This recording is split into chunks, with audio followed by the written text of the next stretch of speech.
So we're back. You're back with your boy Mo Idris. It's your boy Ash. News at 9. You know what it is. So lads, I want you to do a nice kind of because we started talking about like family circles and friends and choices towards these things, right? And like I feel this is this has been a big it's a big problem by and large nowadays, right? With people taking decisions of this like social circles and their family and how they approach these things and how they navigate through the challenges of family, right? Mm-hmm. God knows I've had my issues, man. Right, like, and I think it's, as you were talking about it earlier, I thought this is a problem that a lot of people face, man.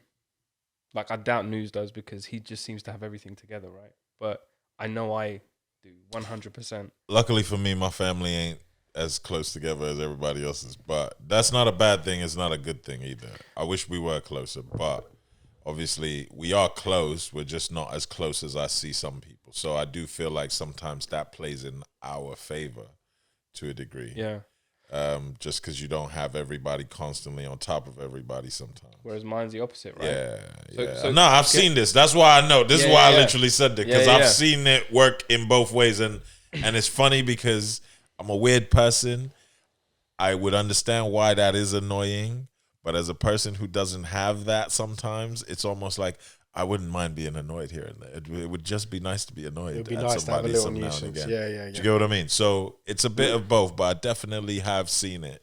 Yeah. From your perspective. Definitely. So I think, so just to break down my story mainly because I've told you guys a lot over the episodes that we've recorded. So I come from a Pakistani Muslim background, have a massive family. It's like when you marry into the family, you're a part of the family, and it just grows and grows and grows, and it's ever expanding, right? And I had a great uncle who married 4 times, had like a bag of kids with each wife, and for just him alone, like just because of him, the family is just humongous today, right? Each of those kids got married and probably had like 7, 8 kids, 9 kids. And it's like, you get to my generation, it's a big old family, right? Mm. So I've grown up in a very intensely, linked situation where, if it's a funeral, if it's a birthday, if it's because somebody's gone to Pakistan or they've come back, or they've gone on a pilgrimage and they've come back, or whatever it was, every opportunity, you're there. You're there, right? Never sat right with me. I'm just going to say it. Like my community, my family knows this about me, right? So I can say it. Maybe some of them don't. They're gonna find out now. But my spoiler alert. So my father was the leader within the community, right? He was the guy that everybody went to. Yeah. Mm-hmm. So growing up with him there, and then me just being this opposite end of the spectrum to my father, which is like, I don't want to be like. There was a period where I did. But when I became a teenager going through identity crisis, there was a lot that was happening in that community that just didn't sit right with me. Okay. Right? And we'll go into that later, you right? Became woke to your own community. Woke to your own community. I became the black sheep. Ooh. I became the black sheep. Okay. Did you question things? I was the person who did the thing first. Opposite of where right? Whatever it was, I was the first to do it. Like Nobody put slits in their eyebrows. He has. That's not a joke. Nobody got the backpack wearing everywhere. I swear to God, like, does he? I think he was following me. Right. I mean, we grew up together. Stop acting like we strangers. I did not stalk some young Asian boy. How did you know when I was young? Yeah, genuinely, like the patterns. Remember Marlon with the patterns in the hair? Bro, come on, man. I know. And I remember, and especially when you're talking about, because, bro, like I said, obviously I've grown up around my brothers and sisters that of Islam and that, growing up in Niger. So I kind of understand the expectancies and the cultural aspects of certain things. So when you're doing certain things that go against that, when you're hanging out with people that people don't necessarily deem that you should be, there's nothing wrong with that. But obviously the way people look at things, they look at it, why are you hanging with them? You should be hanging with your own people, things like that. It's just things like that. I could sit here and cite all of the negative things, but I don't think it does this No, it this doesn't- it podcast doesn't, any no. justice, because I don't think we go to that level with this discussion, right? No, But absolutely what I not. will say, Nah, but that was back in the day anyway, man. Yeah. We're talking about a different time. yeah, but what I will say is, I genuinely believe there are a lot of people within my community who feel exactly the same way, probably within other communities as well, right? Who feel like that identity crisis has never really been solved. I think a lot of people got out. I hate to put it like that. A lot of people got out. Some people do though. Yeah, a lot of people got No, out dude, and you see realized them, you they'd see made the them. best decision because they've now broadened their horizons. Like, one of the things that I am completely and utterly against, and don't shout at me, right, if you disagree with this, is I don't believe in segregated communities. I don't believe that there should be an area where is densely populated by Pakistanis or by Chinese I or by completely this. agree Like, with you on yeah, this. I think they are a law unto themselves, whoever it is, whatever demographic it is. Like, there are places in London where a particular community would live, and they literally have their own police and their own hospitals and their own this I'm and not their gonna own say that. it's- Like, I don't think that should be the case. But it's not from my perspective. It's not to say there shouldn't be. It's to say, like, I don't think it's good. I don't think I it's don't good think for it's good. society. I don't It's not think to say it's they I mean, shouldn't look, be allowed to do it. It's So just, I don't think I'm gonna it's good. sit in the middle here. I get it, and I get why. I'll sit in the middle because I like to do this. I like to play both sides and just make sure that we can get an understanding of both. The reason why I get why they were initially that is because obviously when a lot of people came here initially, they weren't accepted. So obviously the way to be That's why they was congregated to together congregate in the- together to do Yeah, your yeah, thing, yeah. to have your own way. Can I just very so don't get me quickly- wrong, yeah, that yeah. I get. I do get it. But Yeah, yeah. like Ash said, I do agree in the world we live in today, bro, like that is still a don't make backwards way sense. of But you thinking. know what, though? It's a That's backwards way that's- of thinking because even though we do live in a world that's still not, I'm not saying we're perfect. I'm not saying there isn't racism and segregation up till today, but it's not as prominent. And I don't believe that those places breed being open towards it. No, I they believe don't. if anything, they And this breed is- that closeness of It's don't mess with interesting- everybody. Yeah, yo. it's Yeah. interesting what you said, because so I've got some great uncles who, when they first came to this countries in the 50s and 60s, right, they used to work in this factory in Birmingham. I think it's in Small Heath. It's still there to this day, vacant, but a lot of people that came from the subcontinent worked in that factory. Why do I feel like this is where my other half's dad worked as well? Potentially. Is he from an India? Is he from Indian. Okay, then he probably did. So I think from Africa. I remember Indian, one of yeah. my great uncles. A lot of East Africans went there as well. Yeah. right? So I genuinely think this might be the same place. 'Cause he probably was telling because us this it was story the literally place. only a couple it of was months the ago. place. Now I don't know what they did there. I never really No, inquired. he right? said, "Oh, I got a job at this factory, Yeah. and they paid me quite well, and I just Yeah. did that." And I was like, "Okay." So I spoke to one of my great uncles about it, right? And this was probably about 10, 15 We're years about to ago. find out. It's Probably 20 a years chap ago. chat. But so I'm sitting with him, and he says to me, he goes, he goes, I was one of the first people to come from our family there, and I started working there. And what they used to do was, it was predominantly white people, and every so often you would see a different shade of person, right? And it was few and far between, and they would all be working different shifts. And what would happen is, he said, I would leave at the end of, like, especially during the winter when it gets dark sooner, I would leave the factory and I would get jumped, right? I'm going to use the term, but I don't know whether this is offensive or not. I really hope it isn't. But that he said I was jumped by skinheads, right? And that's what they were known as at the time, right? Is a very particular group of people, yeah. right? And he goes, we get jumped. And then what happened is, as more and more of our family came over, we spoke to the supervisor and said, look, we've got a real problem out here. You don't want to get involved in it, and the police don't want to do anything about it. So can you just group us up in the same shifts? And them times, it was wherever you were placed is where you lived, right? So they didn't even live in the same place. Or if somebody had a friend who had a property, they would all sleep in the same room, that type of thing. But mostly it was they lived in different places, right? The council would give them different properties. And anyway, so when they started grouping together, they realized the power of that. And that transpired into, right, we should probably live on the same street or try and live. And then in them times, you couldn't get halal meat anywhere. You couldn't get any masalas or anything, right? You couldn't get any flavor anywhere. You create Like, your community because Yeah. bro, at the end of the day, look, and that's why I said I don't knock it, because to a degree we lived in a world, especially when we're talking olden times, it was a thing across the world. You were traveling from wherever you were from to somewhere you've never been, and you're now setting up shop for the first time. And what do? Yeah. You go with the stuff that makes you familiar. Yeah. Where am I gonna go and place myself? Where am I gonna be? I'm gonna be with the people that I don't know what this food they eating, or am I gonna be with my people that eat the same thing I eat? So it was always the easier option, and for protection and for other reasons. But as I said, in the world we live in today, dude, we are all so much more traveled. Even if you're not a person that has traveled a lot, you've definitely traveled in your mind. You've definitely seen a lot of videos. You've definitely seen a lot of footage to say what the world looks like nowadays. We live in a world where, bruh, we shouldn't be closed-minded. Like, I've taken trips to 3-4 different places this year already. I've tried everything they got to offer me. I didn't like everything they had to offer me. Still tried it. Because guess what? I'm there. I'm not gonna get a burger and chips, and I'm not gonna get no Nigerian food in Greece or in Turkey or anywhere else. Oh yeah. So I'm gonna do me. You know what I mean? I'm gonna eat what they eat. But we live in such a world now that, look, if I moved to a place like this, I still feel like to a degree it would happen. You'd probably still want to live closer to people you know or can identify with more. But do I need to be in a whole town or area that is just secluded with just my people? That to me is a bit too.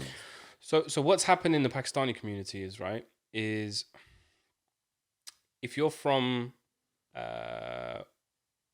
closer to Kashmir, right? So kind of central to North Pakistan, there's a very set mentality of people, right? Very set. Very similar dialect in the way people speak, and very similar kind of ethos of life, right? And what that's resulted in is now the older generation, for want of a better phrase, is passing on, right? And they have, like, a lot of those people that came over and built these foundations for us are now passed on, right? And what's left is that same mentality, but in this new world. And there is a lot of toxicity. There is a lot of backwards thinking. There are a lot of people really holding on to what I would consider unnecessary traditional values. This idea of arranged marriages, or this idea of, keep it in the community, that type of thing. Like, I'm from a faith that spans across cultures. Islam, it spans across cultures, right? So that's what we should live by, and that's what a lot of Muslims do live by. They don't identify as Pakistanis; they identify as Muslims. So, if that's the case, then we should move away from certain cultural practices and certain cultural norms. And this is where I've found the biggest part of my journey and my identity crisis is this contradiction between culture and religion, and that really doesn't sit right with me at all. Right? What do you mean? So, for example, Islam might say one thing, but my culture says another. Like, for example, marriage. Let's talk about marriage, right? You have to marry from a particular caste or a particular demographic. If you can't, then you're not allowed to get married. But Islam tells me as long as they're Muslim or they're from a Abrahamic religion, as a man, I can marry them. But you got that in the Zoroastrian religion as well. So, like, Zoroastrian, one of the, if not the oldest religion, it was the ancient religion that mainly was in Persia. Yeah. And it also bleeds into, like, Indo-Iranians, so across the border into India and the Indo-Iranians. And there was a thing I read about where basically the ethos is you can marry who you want, love who you want, eat what you want, do what you want, drink what you want. It's your choice. But you should know the difference between good and bad. It's down to you to know that. However, when it bled into India and with Indo-Iranians, they started implementing culture into it. So going, you can get married, but you have to marry another Zoroastrian of this caste, of this thing, of this, that, and their cultural beliefs came into it. And actually, it completely contradicts. It completely contradicts the freedom you have in the religion. Like, they had started implementing cultural rules into it. Yeah, but I think I mean, from what I know of religion, isn't that the thing though? I mean, don't get me wrong, with the specific religions we're talking about, slightly maybe different, but overall, religion, when you think about the way the world was conquered, people forced, or not just forced, but brought religion to places that didn't have religion. Absolutely. Do you know what I mean? Let alone the people that then forced religion on other people that didn't have religion. Some people brought their religion to places and still adopted your religion in the same time. But you're Like seeing some of the Romans would come to you with all their religions. You guys must worship all our stuff. But you know what? We'll take your guy as well. Put him up there. Why not? And then we're now, I don't think that's true for every religion. not every I just religion. want to put that out there. Not No, every no, religion. no, I'm no. Not just every talking- religion was kind of No. But what I'm saying delivered is with the sword, so to speak. some religion, but to a degree, most religions have either been taken somewhere or pushed somewhere. Can we agree on that? Yeah. Yeah, it's either been Yes. taken somewhere or it's been pushed somewhere. It's one of the two, Yes. or both at the same time. Who Yes, knows? we can. So, for me, that's my point in the sense that the people who always adopted some of these religions, and I'm not saying this is for every religion, but you can imagine if people are willing to adopt something that isn't theirs, they're going to adopt it in a way that makes it theirs. Do you get what I mean? So it's kind of like, so one of the things I'll point out where I'm getting to, so to speak. So when I took Nashawn, my oldest, I didn't know in this country they don't circumcise kids. What? When you're born, they don't circumcise you here. Oh no, you have to. Yeah, you have you have to to find schedule. somebody Yeah. to- You have to go have to- find. You have to go find their mom Yeah. or the Jewish rabbi. Mm-hmm. Yeah, yeah. Apparently, those are the Yeah, only yeah. two places you're gonna do it. So I mean, they- there's clinics that you can go Yeah, to. you can schedule private ones. maybe surgeries. maybe, Yeah. but bro, I'm not gonna lie. They only do it if it's a medical necessity. When I googled it in Nashawn's time, Yeah.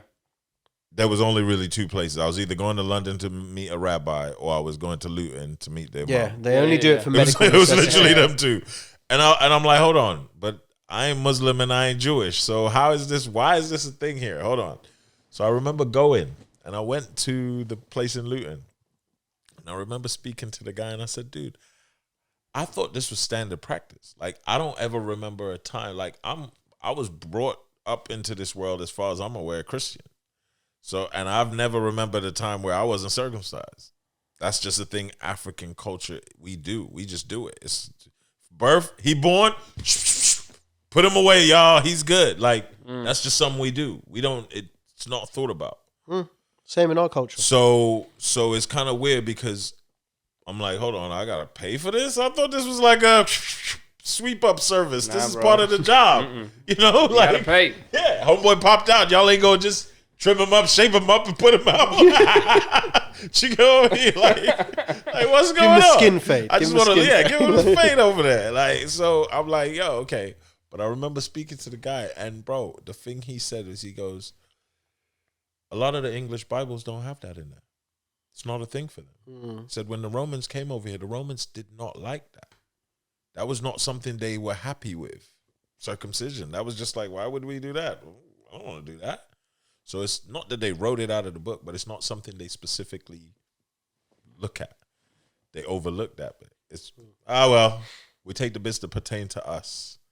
It's still in there, but we ain't really going, that's not for us. That teaching is for them people that brought this book over here. That's not for us that want to adopt. And that's all I'm saying is, to a degree, your culture, as much as you want to say religion, which one came first? You want to say religion came first, but technically as a human being, born and raised, it's not religion that comes first to you, is it? It's your culture. And that's such a weird concept. Religion technically came first before everything. If you look at it, if God came first, then religion technically came first, right? But in our lives, it's actually our culture that we're taught first. Human nature. And then religion. Well, in this time, as a Muslim, you're taught Islam before you're taught culture. Really? You grow up around culture, but you're taught Islam. Yeah, you All pick right, up culture from your... So, but then Elders, There right? isn't. then There isn't a reference book on. culture, but you Culture. but okay. So sorry, my bad. Let me explain it a bit better. But you're taught culture, whether Yeah. you like it or not, from Yes. the people that raised you. I'm just talking from a Muslim. So yeah, no. So you're right. So if you're talking about being taught, yeah, you're taught Islam, but you're raised. But however, your raising comes before Yeah. you're taught Islam. Yeah, so yeah. essentially, your culture is still there before you get to where you're going. You would have still had, even if you were a kid and being taught your teachings as a kid in Islam, your culture was still always there with the arranged marriames and everything. I think there's you see what I'm trying to say? teaching and then there's experiencing, right? I guess that's what I'm trying to get to. So experiencing, I would have seen mum cutting up the food and the whole Doing like everything. all of that. You'd have- Like I would have smelt the fragrances in the air. I would have seen people wearing certain things. I would have seen all of that, but it would have been glazed over with this identity of being a Muslim, which is praying and the Quran and the recitations and hearing nasheed music playing in the air and going to the mosque every Friday and celebrating Eid and Ramadan and all of these things. So that's what I mean. Islam is a religion that spreads across cultures, right? So it becomes a part It's of the part of your lifestyle. culture. No, Yeah, it's a part of the 100%. culture. It is 100%. But I just mean like, but the difference for me is still someone who was raised in Islam, but from a different place to you, will still have a separate identity in their culture to you. Even though your religion is the same, your culture will still be slightly different. Do you get what I'm trying to say? So even though you're saying what you're saying, it does spread across cultures, but your cultures in itself will be individual cultures. Yeah. With your teachings, and more than likely, it's actually the religion that makes your cultures more similar than anything. Yeah, you bond over the religion. Do you get what I mean? cultures. Like, don't get me wrong, we have similarity. We may eat very similar food. We may do very similar things, but it's actually our religion that brings us closer than those other things. Yeah. Those other things are just, well, guess so what? A good example of that is Turkish and Pakistani culture. It's actually known as two flags, one nation, or one nation, two flags. So Turkish and Pakistanis are very similar in their ethos and approach in life. They just look different and have different flavored foods, right? But the way they approach life and their culture is very, very similar.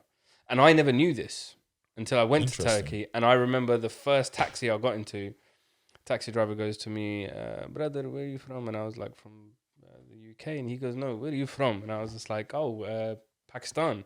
He goes, oh, you're my brother. And he kept saying that. And I'm thinking, is he like, I don't really.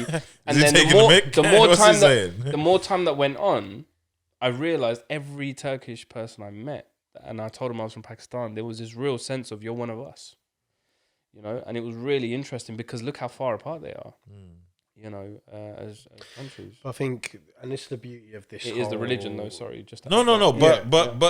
But the thing is this: you will have similarity. You know, it's like Nigerians and Ghanaians. We'll always have things that are similar in our cultures anyway. Yeah. But the underlying fact that we also share this other aspect just makes us even like, yo, so we already good from the get-go. You know, it's kind of like, look, we may be from different mothers, but if we got raised under the same daddy, we will never have beef. But if our daddy weren't here, we always gonna have beef.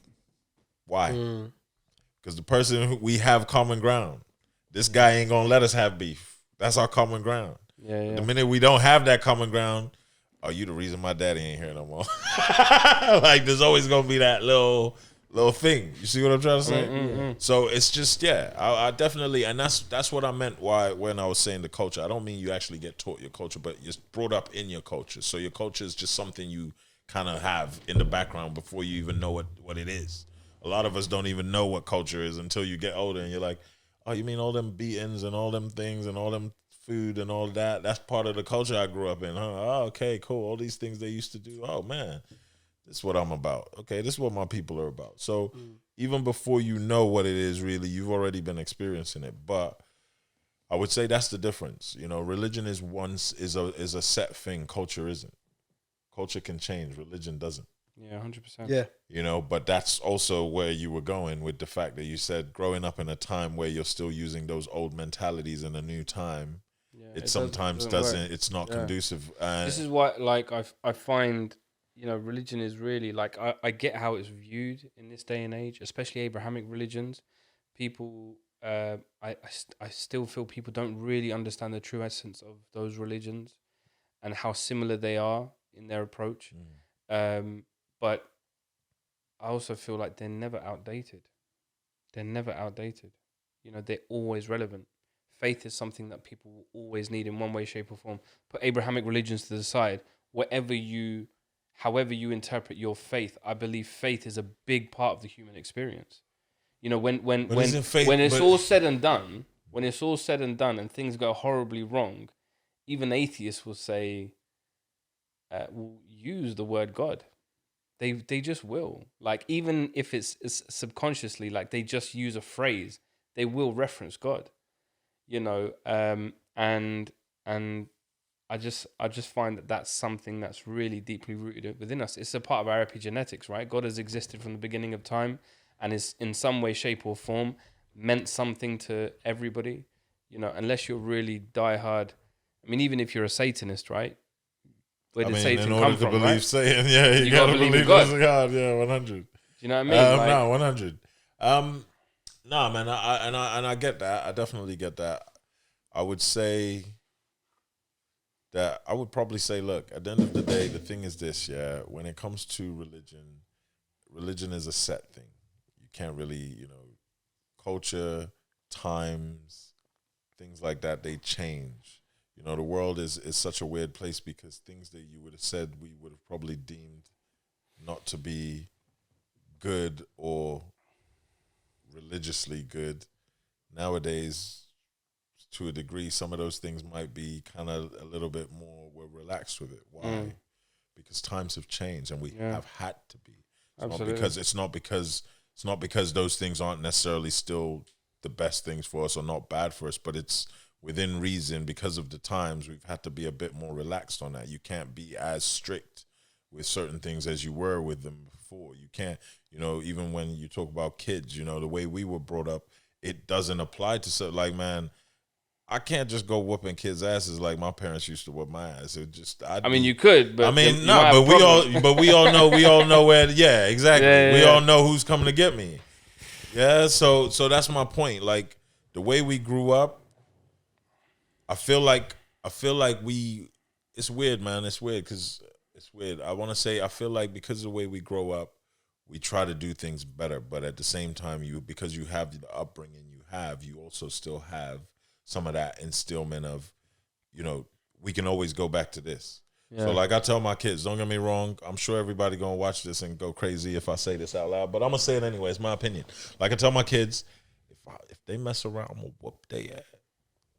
I don't necessarily have to do it. You see how I am with my kids? I can count to 5 and they're gonna do what I want because I've already instilled the fear of God in them. But it's the fact. But it's the fact that they have to know that, yo, I will get on a plane and put y'all. We'll go back to Africa if I need to whoop your ass. I can afford that plane ticket. I'm just saying, who you gonna call when we in Niger? You know what? Like, I'm just saying, nah, it's not that deep, but I'm just saying, yeah. It's one of them situations where you just have to understand that. Look, at the end of the day, we're in different times in it, and to do the things that people were doing before, it's not a bad thing, but it's not progress either. You know, at the end of the day, our parents didn't know any better. The way we were brought up, that was the way they knew to bring us up. We've now grown up with that, learning from that, and our philosophy is, you don't need to kill me to get me to know what's good. You just got to talk to me. Like, if you actually talk to me like a human being, I don't and know. try I to get feel across. I feel like discipline is really softened, bro, like, massively. It has, yeah. But and it's problematic because it's created multiple authorities in a house. Like it's, I don't think you can, you know, I don't think you can have that. No. I don't think you can have that. So, the child should never be in a position of authority. So like, no, ever. bro. I believe 2 things. I believe you are right. Am I? I don't know. No. I believe you're right on the first point you made. Yeah, but I do believe that, dude, especially now, especially after having 3. Yeah. Maybe with the first one, I wouldn't have said that. Nashawn probably got the worst out of everybody because Nashawn got my upbringing. He got what I was getting initially, like my upbringing. Like, yo, fix your room, live your life, like discipline. But I think as I had more kids, you have to it eases up. You soften up. Yeah, you do. Because you start to realize that, dude. The thing is this. You have that first kid, and I'm not gonna lie, bro. Whether you loved or enjoyed that experience, or whether that was the best experience in the world to you, it was still panic stations. It was still, what the heck am I? Every day is a day of, man, I better not drop this kid. I better like, I'm not saying that but I'm just saying every day is almost one of those. You're learning every day. You're doing something new every day. You're figuring it out every day. But it's like going to school for the first time. Everything's fresh. Everything's new. Second kid comes along and it's like, you can breathe. I'm not a freshman anymore. This is sophomore year. I know how to get around this a little bit. You know? Third kid comes and you're like, bro, we about to graduate, man. Graduation. Ash, you're quiet, brother. Talk to us. What are your views on all of this? Whilst he's eating fruit, I know you really got him at the wrong time. I got him at the wrong time. Every time I went to talk, I couldn't say anything, and now you want me to talk, I'm eating. Sorry.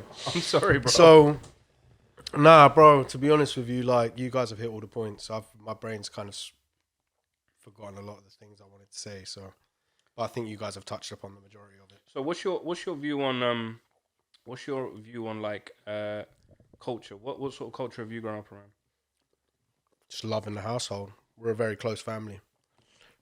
Siblings, cousins, aunties, uncles. So I was about to see actually earlier. That's what I love about this podcast. Is originally when I said to you about societies living in one culture in one area. Although I don't think it's right, but not I don't think it's right. I just don't think it's good to be that way or to everyone be in one particular place. It wasn't until Neus brought up the points of, but when that society came over to this country, they weren't accepted, so they all had to live together in one place. So, but if you look at as time goes on, you get culturally integrated, isn't it? Yeah.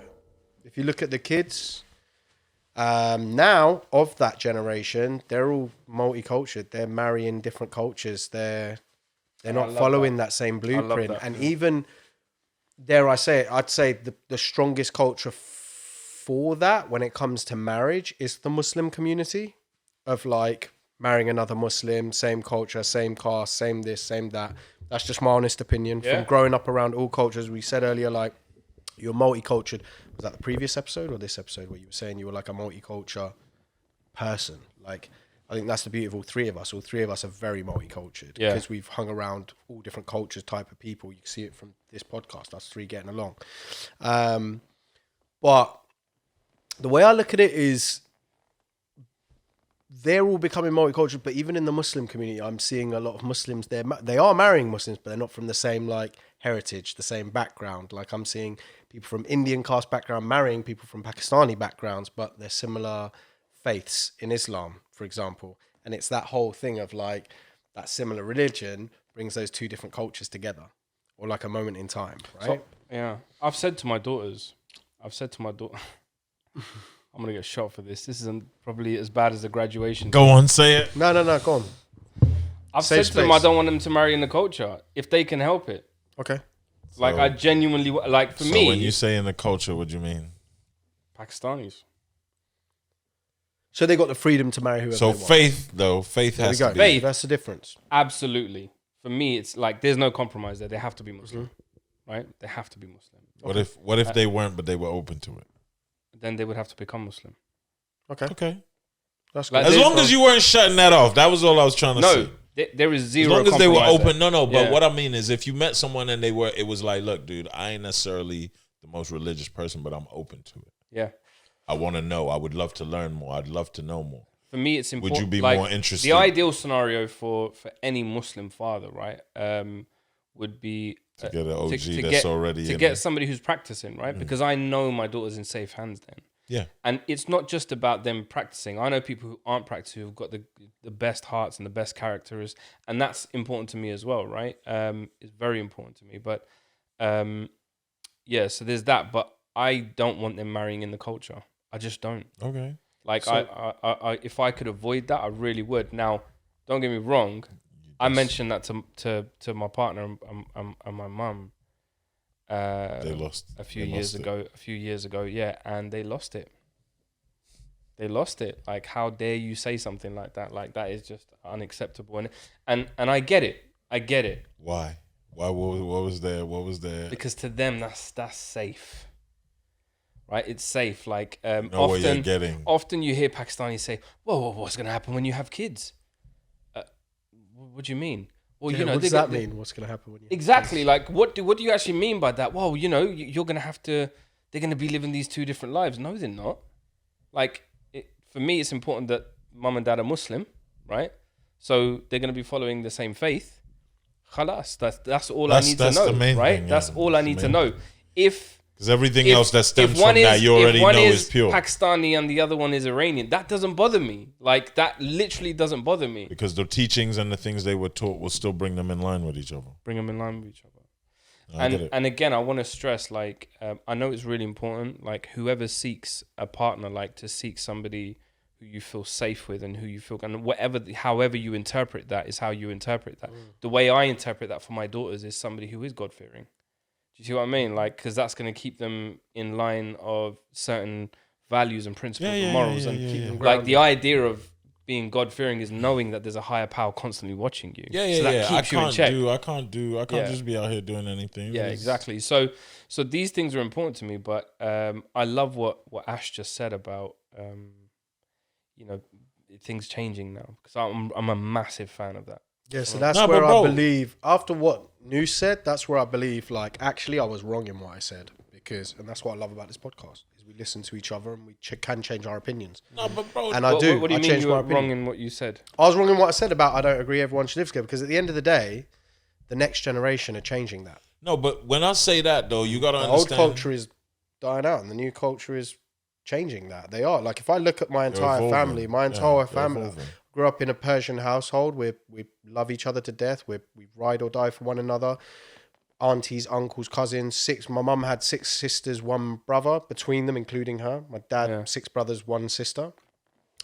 We're close to some of my dad's side, but not a lot of them, to be fair. But my mum's side, die hard. Like, the most love in a room you'll ever witness in terms of how they are together. Yeah. And to go back to what you were saying earlier, I'm sorry I cut you off. No, you're good. To go back to what we were talking about, the topic of the episode of, like, family coming together and family being together. I'm learning this as I grow up. I used to look around and see all my aunts and uncles together, me with all my cousins. But I used to look around and go, where are their cousins? This is the aunts and uncles, but where are their cousins? Interesting. Because my cousins are my siblings right now. Like, we're growing up together. Like, where are their cousins? Obviously, a lot of their cousins were back home in Iran, don't get me wrong. But you realise you came together with your cousins because of the parents. They were the siblings. So the siblings would get together and you naturally, as the cousins, all got together, right?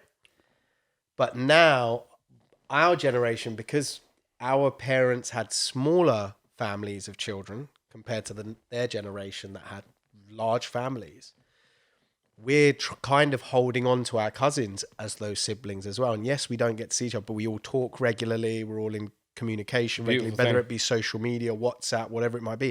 And we try to get together. And when we do, it's like nothing ever changed. We pick up where we left off. There's so much love in the room. But it's amazing. All of us are married to different cultures. All of us. Like, completely different cultures. But there was never a restriction on you. Never. From the start, right? So, like, that is a beautiful thing. Yeah, like, one of my cousins is married to a guy from, I think, Sierra Leone originally. Other one married to a British guy. I'm with an Indian cultured girl. You know, my brother's with someone from Finland.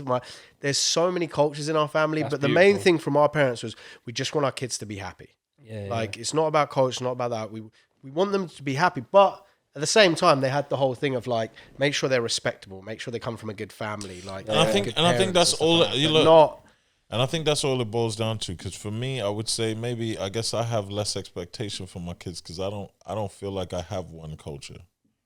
No, you really don't. So when I look at my kids, I don't have like for me, my thing is just, dude, you just need to always have respect. Like, respect.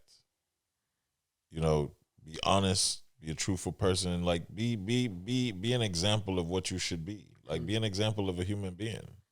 Like, when you think of yourself, who are you supposed to be, bro? Like, you know, I think it's such a big thing, and maybe something everybody should do at some point. But you should actually try and envision the person you think you are.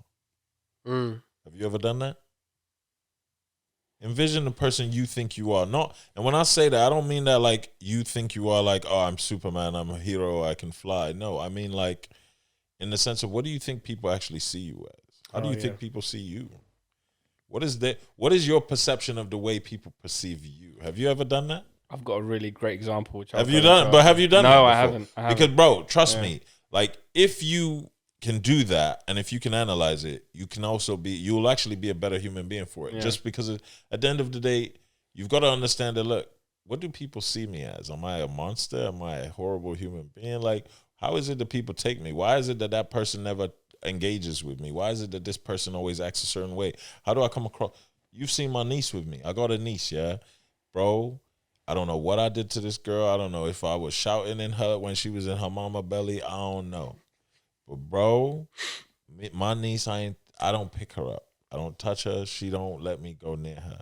The minute she hears my voice, she's out. She's out.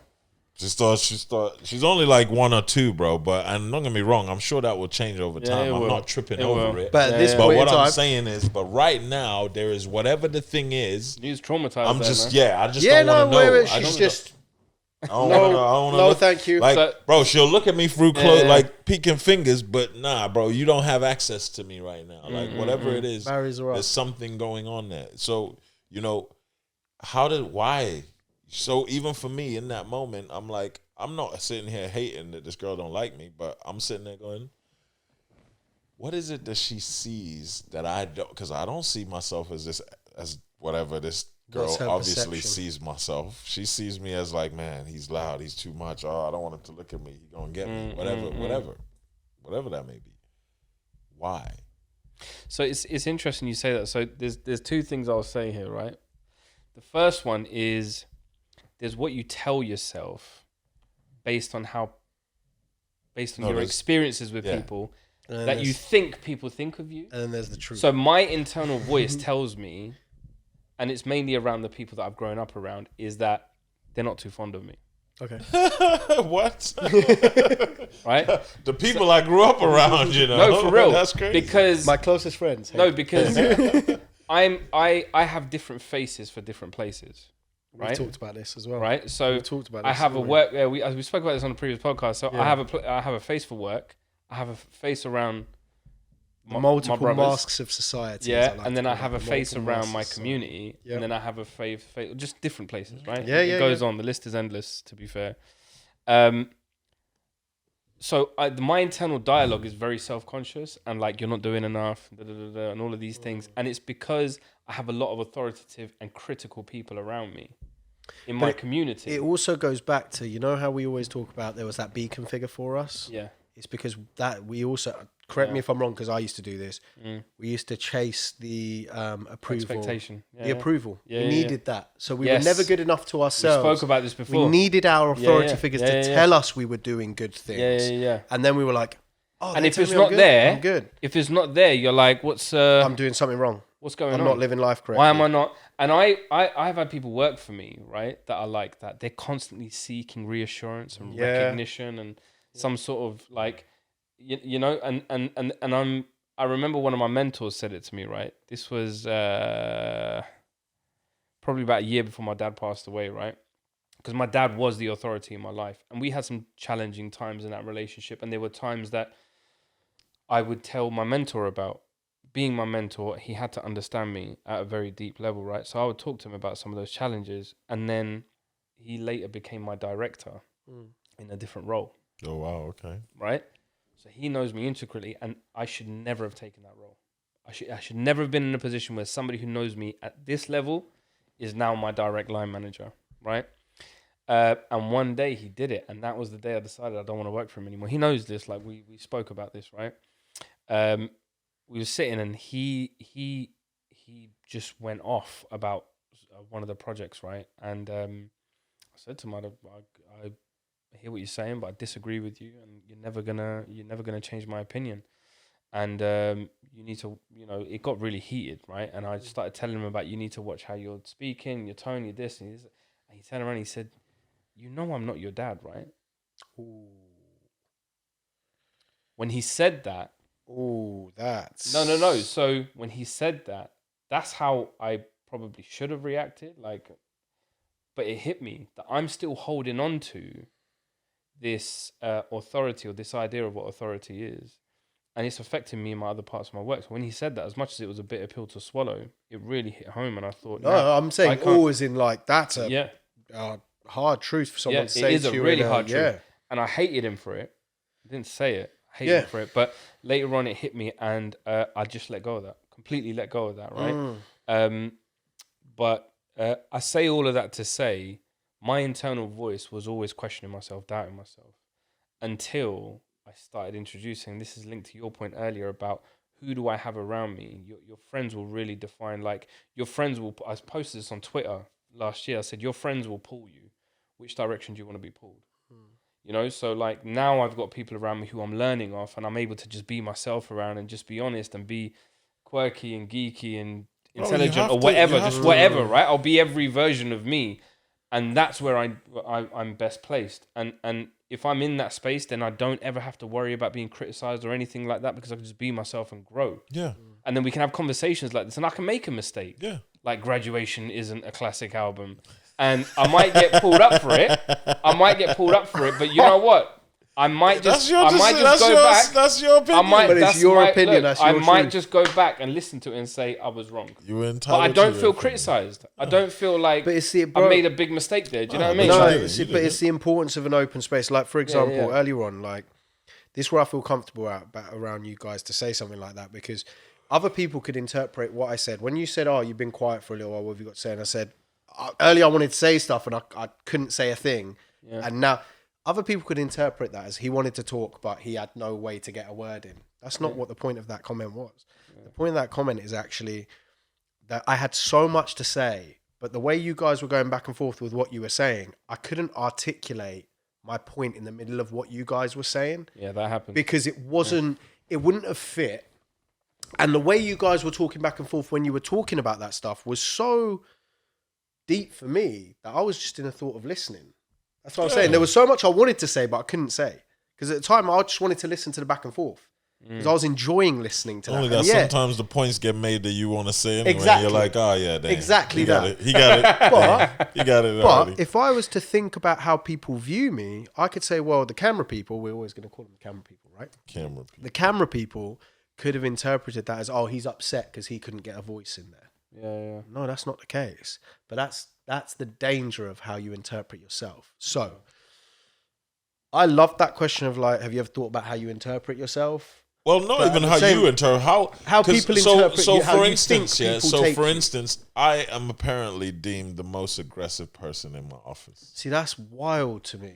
I don't think it is. I think you're the most real speaking, When they actually but- said it to me, I actually had to think about this and go, what does this mean? And when I actually thought about it, I was like, maybe they're right. Maybe I am the most aggressive person in this office. Because I just won't let you can't just give me some generic answer.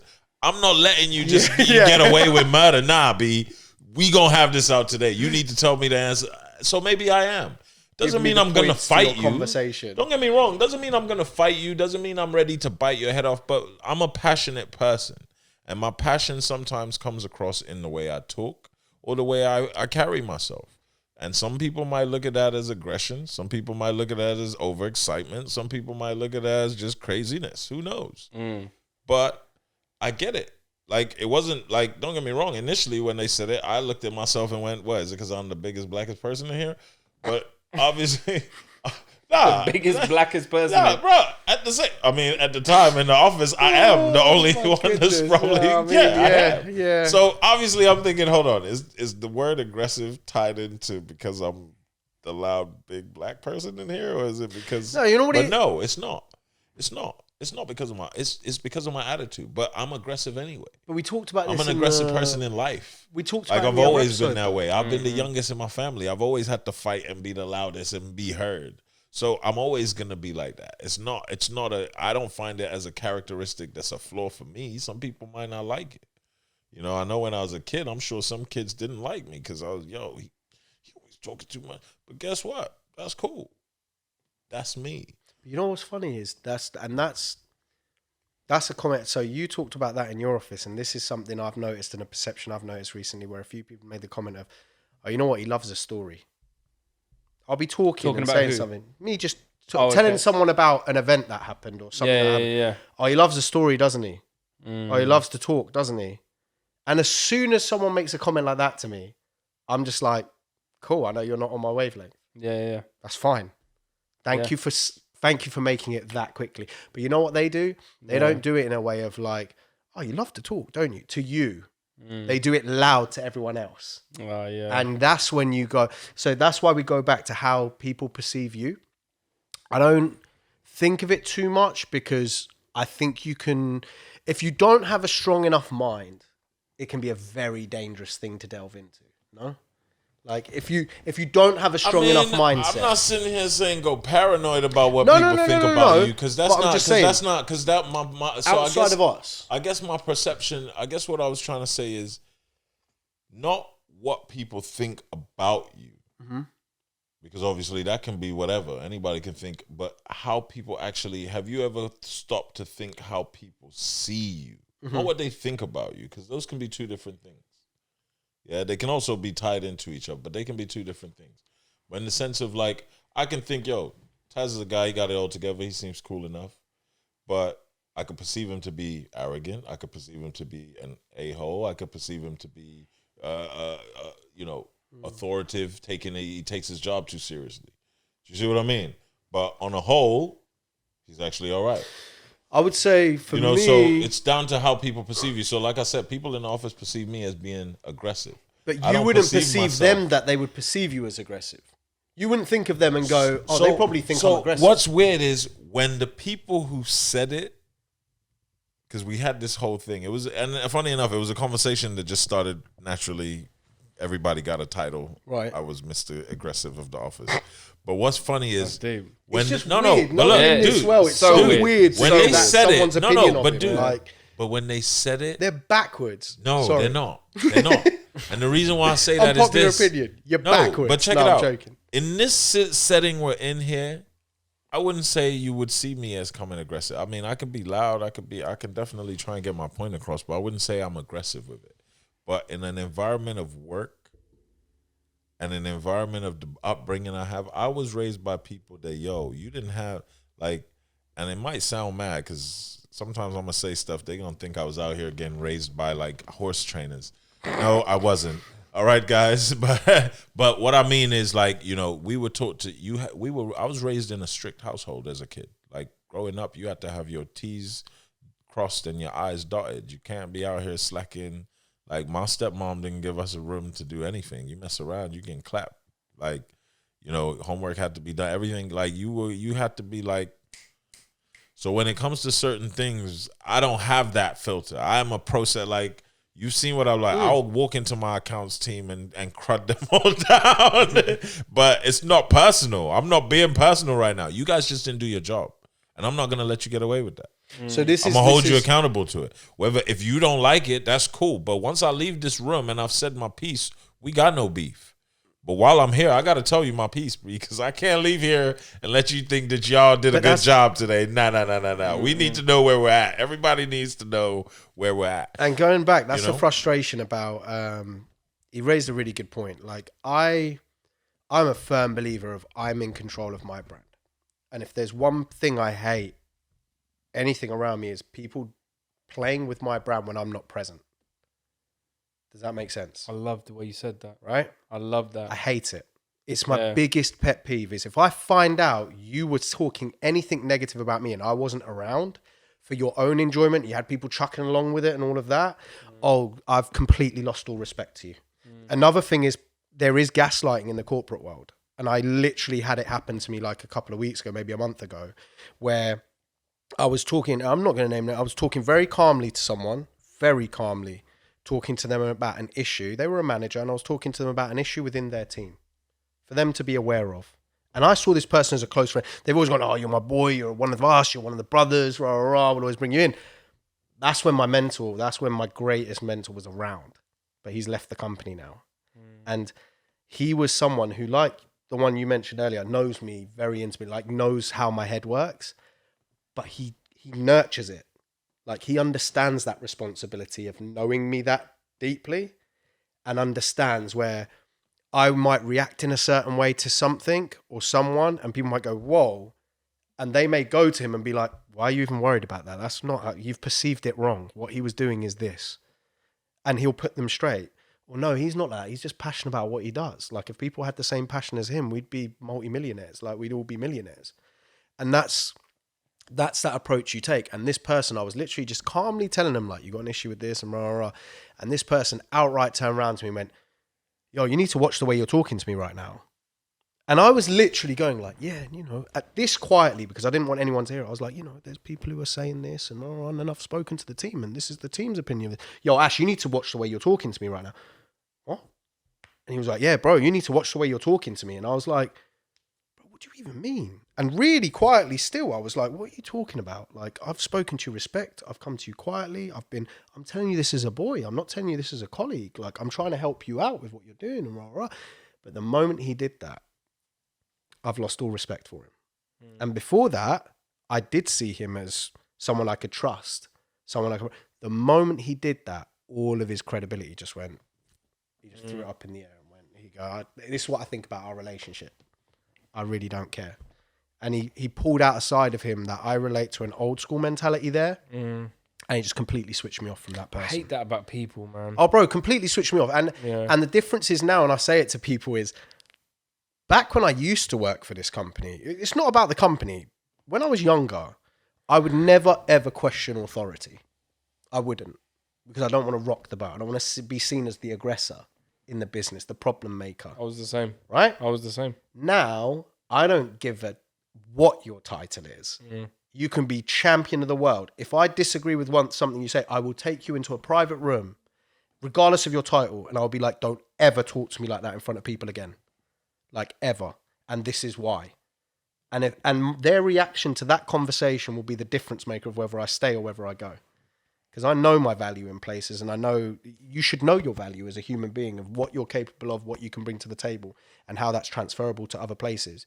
You are never locked down by a person or a place or a way of life. And that was something we took away from the conversation. Exactly. That's something we took away from the conversation last week. Freedom of mind. Nobody owns this. And I am a hot commodity. I could take that wherever I want to go. I can take it anywhere. It's not even that. The bit that I liked about what he just said now, sorry to cut you off. No, go on.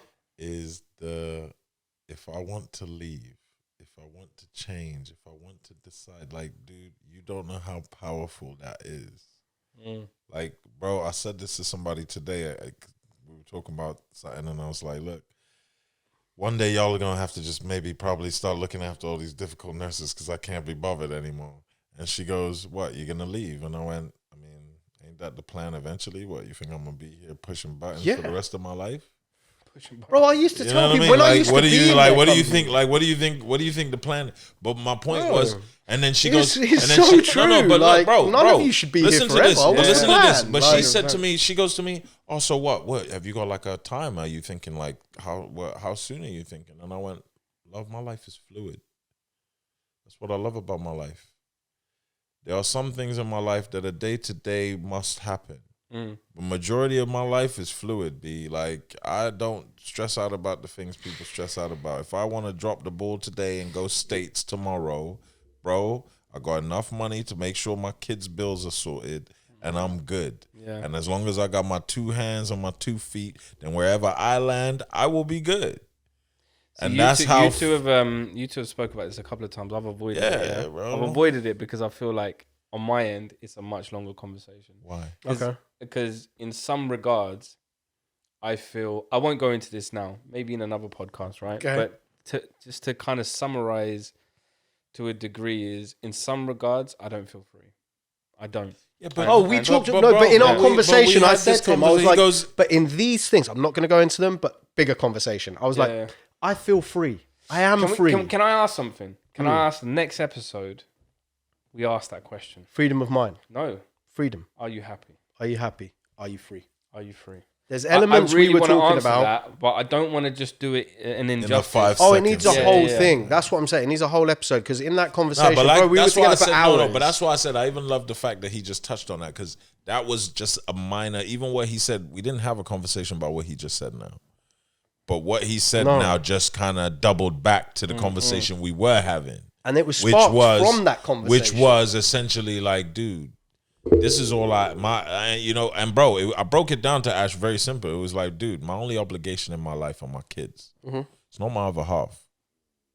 It's not the mother of my children. Don't get me wrong. No matter how much love, time, patience I have for this person, that's a grown up. Yeah. That's a grown up. They got their own decisions in life to make. As much as we can make them together, as much as we can do things together, that is still a grown up. The only person I actually have obligations to in my life, because they are not grown and they cannot therefore make some of the decisions on their own, is my children, bro. So as long as my children are good, bro, then 90% of my job is already taken care of. Yeah. That is my responsibility in life. The rest of my responsibility is what? Feeding myself, taking care of myself. Like, bro, my bills, I was telling Ash, like, if I was to actually just count my actual physical bills, bro, that number doesn't go over 500 pounds, bro. I don't spend that much money doing anything crazy. Like, don't get me wrong. I go to WWE and spend $200 on tickets and this and that on certain things. We go for Kevin experiences Hart. for his We kids, do certain things. people he but has that's things that that's extra. But on my day to day, bro, I'm not gonna lie to you. I don't go crazy. I'm not a person that goes overboard. But we talked about this. Like the finance he uses is for his kids and you things know what like I mean? that. And that's like the key everything thing, like, is geared towards the same things, bro. I don't change my I'm not out here like, there was a time, and this is the funny thing, it's weird because sometimes I feel a lot older than myself. Yeah, and that's through experiences. That's not my age, it's through experiences. There's a lot of experiences I had at such a younger age that I didn't need to have them at an older age. Do you get what I mean? We got to do a lot of things. Like that as well. No, we got to do a lot of things really early. Driving, bro, I've been driving since I was 13. Like, certain man can't say that. I was driving a V-boot. You know what that is? No. You don't know what a V-boot is? it sounds like a VW from Wish. No. It's a Mercedes-Benz, B. Y'all got to get with the times. The V-boot. The old school Mercedes-Benz. You on about the C-Class? And it had the C-Class. E. It was the E. And the lights were like this? No, the boot, bro. Do you not remember? So it's called a V-boot because Google it. I bet any money it pops up. Do you remember the baby Benz? The 190E? Yeah. So it was the big version of that. But I know exactly which car you're on about. But the boot did this at the Yeah, back. I The know what you're lines on did about. that instead of going straight Yeah, down I know like what they you're on used about. to, which is why they used to call them the V-boot. Bro, that was the car I learned how to drive. And we were talking about this earlier. Like, we were talking about it that day, the money he spends on experiences and things for the kids. And we even talked about fatherhood for him. Like, I said to him, "Oh, you're a good father." And he's like, there might be more things I could do. We and can stuff always like that. do better. But what I was trying to say, Ain't to that him what is you like, just said a minute ago? But what I was trying to say to him is that What's Taz looking at? Why is he laughing like that? Mercedes V-boot. Are you looking at it? Bro, is that what you call a V-boot? Let's have a look. Why are you saying Let's it see like what it is that? Why quickly. is he saying? Is that what you're calling a V-boot? Yeah. Let's have a look. Yeah, that's the the one. It old was the school old school joint. E. Yeah, Like, bro, so basically this joint, like, you see the boot, you see how it goes like a V, because the ones before it were just straight down. I'm looking for the V. It's that big. Yeah, that's why I yeah. thought The ones C-Class at before it were first. just straight. Not, But yeah, not a Mercedes E-Class. Going back to what we were saying earlier, like Old he school said, John. the when he are at work, they said to him, "Oh, you're the aggressive one," right? And I literally said this recently to. There's a person who works under me. I've coached and mentored her from like the moment she came into the business, right? And she, in the last week, has.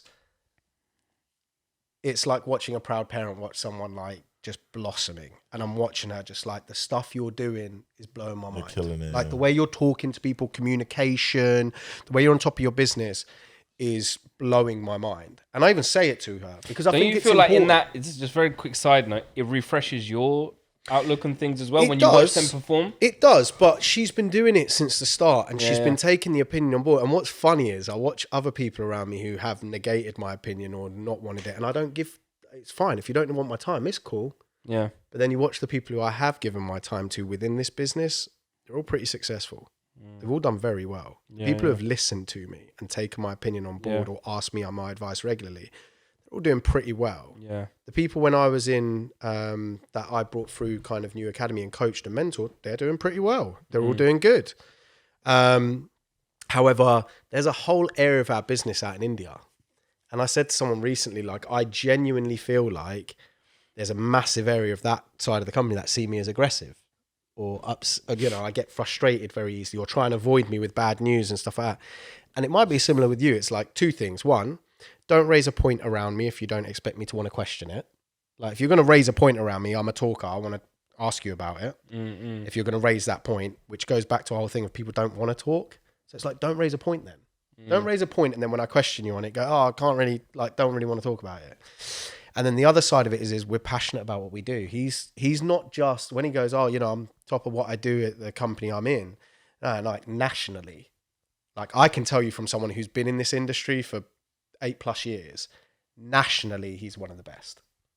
Like it's easy to say that, but it's because he's passionate about what he does and he cares about what he does, which is why he will go to other departments and tell them when they're not doing their job right. Ready to kill him because all. he's passionate about what I don't like he does. people coming to my desk with problems, B. And I'm the same. If I'm working this hard for you guys, Then I expect you guys to work just as hard as I am. 1,000,000,000%. If I'm trying to put just as hard an eye of accuracy into what I'm doing, I expect you guys to. Don't get me wrong. Human error happens. I get it. Oh, But it's hard to watch lazy people, man. And that's what it is. And it's not even that's a about whole other thing. And it's not even about it's not even about people being lazy. It's about the fact that you're like, dude, if I come to you with a problem and you know my work ethic, then why are you now sitting there acting like you don't want to do the job? You know, if you came to me with what you need doing and you know my work ethic, then you already know that you're putting more papers on their desk, right? You're creating more work for them when you're going. Yeah, And but I that's said fine. this But to guess her. what? But guess what? I can make this job even more difficult for you every day by putting more paper on your desk. Whereas if you just do the thing that you're supposed to do, there wasn't something that I needed to push you to do. Yeah. We wouldn't be here. Then, bro, the paper on your desk wouldn't be your problem. Yeah. Exactly that. And Do you see what I mean? I said it to So her at the as end well. of the day, if You lot are lucky, man. If you want to be, You lot are lucky that you can just walk up to somebody. I have to use Teams. Yeah. People aren't in the, like, that's one of the biggest bro, I'm frustrations. not gonna lie to you, bro. If I had that facility, man, they wouldn't I'd win that a Christmas award, most aggressive.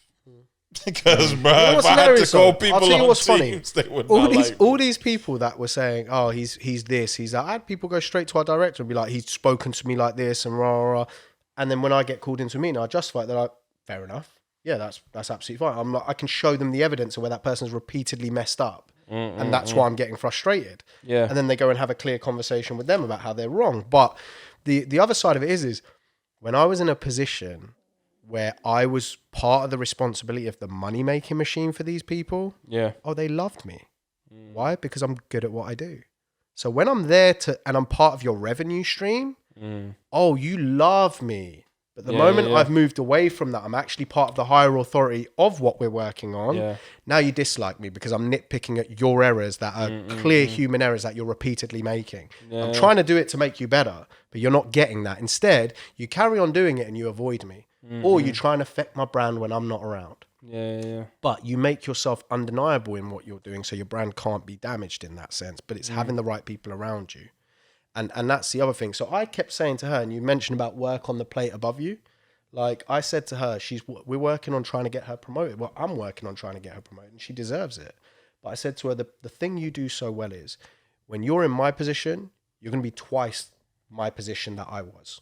Like, because you're going to have watched me, learnt from me, but at the same time, I'm watching you and I can see you're already so much bring better. Your own things to the table. I say to her, you're better in the level it up. position you're in now than when I was in it. Because you've level taken it what up. I've learned, added your spice to it and made it so much more. Yeah. But the way you communicate to people is on another level. All you're doing is taking the articulation of my words, weaving it into your politeness and your empathy, and it's hitting every single note. So for her, I just said to her, you keep very little work off my plate.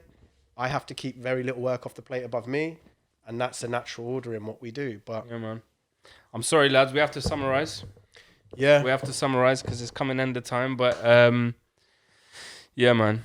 A very good topic, I think. You know, when you look at, it's funny how we went back to work because the amount of time that we spend there, it kind of feels like family sometimes. because as I said, we talk about where we spend our energy. you do, like, I realized all my time goes so much on that. Yeah. In and outside of work that I need to make time for the real people around Yeah. me and family. That's But so I important. would say, I think we went to the work thing, or I would actually say more to the work thing anyway, from my perspective, because how people perceive you. Because I would generally say in my household, I know how my people perceive me. Yeah, absolutely. Do you get what I mean? Yeah, I can absolutely. generally, like, even just talking to my kids, I get an idea of how they perceive me. Yeah, I don't yeah. have to. Or you surround yourself by people you know how you're perceived. Have you ever asked them? But Have you ever asked them? 100%. Oh, 100. I speak to my man, dude. The conversations I have with my kids, you should come and hang out with me and my kids sometimes when we're having, because I can it's imagine a it's very different similar. perspective. Yeah, it'd be a different perspective because you got daughters. Some of the But conversations I have with my kids, Yeah. because they're boys, It's a little bit you would different. understand it a bit more. But me and my girls we have open conversations. No, I'm not doubting that. But Yeah. what I'm saying is there's some topics I'll have with my sons, or I'll even go back into, let's say, for instance, telling stories about when we were younger and explain scenarios like, oh, when I was in college, this happened. How would you deal with this situation? Or what would you have done in this situation? Just to kind of just to get an idea of what they'd say, but to also paint a picture of, oh, look, I'm a human as well, man. I went through these same things you were going through. Yeah. You know what I mean? So it's quite cool. But, you know, the thing is this. The reason why I said work is because, generally my family, I kind of know how they perceive me. Even my brothers and my sisters to a degree. Like, don't get me wrong. I'm not sitting here and saying I know 1,000,000,000%, but I have an idea. And based on the way they talk and treat you, you kind of gauge that idea. Whereas the outside world generally is what I was meaning. And it's hard to kind of gauge people that you don't have constant relationships with. So work is generally the easiest place to kind of see those people that are outside world, but I actually have daily relationships with these people because I see them on a day-to-day basis. Yeah. How do they perceive me? Now, how the rest of the world perceives you. And the funny thing is this, you could be in a room with 5 people and all 5 people look at you in a different way. Yeah. One looks at you I've as been in this that place as amazing well. Like, leader. The other person looks at you as a clown. I brought in a bunch of apprentices. This is pre-COVID, and it was exactly the same situation. Because of their ethos and their approach and their outlook and where they were in their lives, they all viewed me very differently. But he's right. In the corporate world, I'd love to go into more detail with it. We haven't got enough time, and I probably will never go into it. But I'm going through an experience right now of someone perceiving me of someone that completely I am not. Yeah. And going to management and saying like, I feel like this from him. Crazy. When those people are turning around and going, How? but he's nothing like that. And they're having to almost defend it and make me feel okay. And they're coming up to me in private being like, it's all right. You don't have to. And I'm turning around being like, I literally don't care. Because I know who I am. Yeah, exactly. I'm comfortable with who I am. Whatever they Got an think audit is trail their as long as opinion. my arm as well. Yeah, I've got enough people who vouch I've for been me. there, I man. don't care. I've been there. It's fine.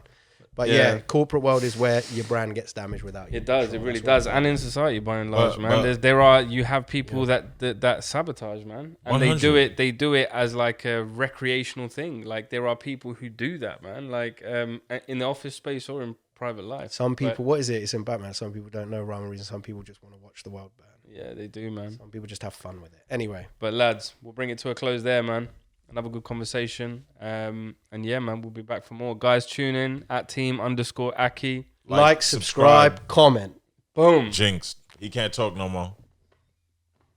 You got to padlock that as well. I don't know. Well, I don't know I've the done it for English you. rules on this game. I I've done just called it out.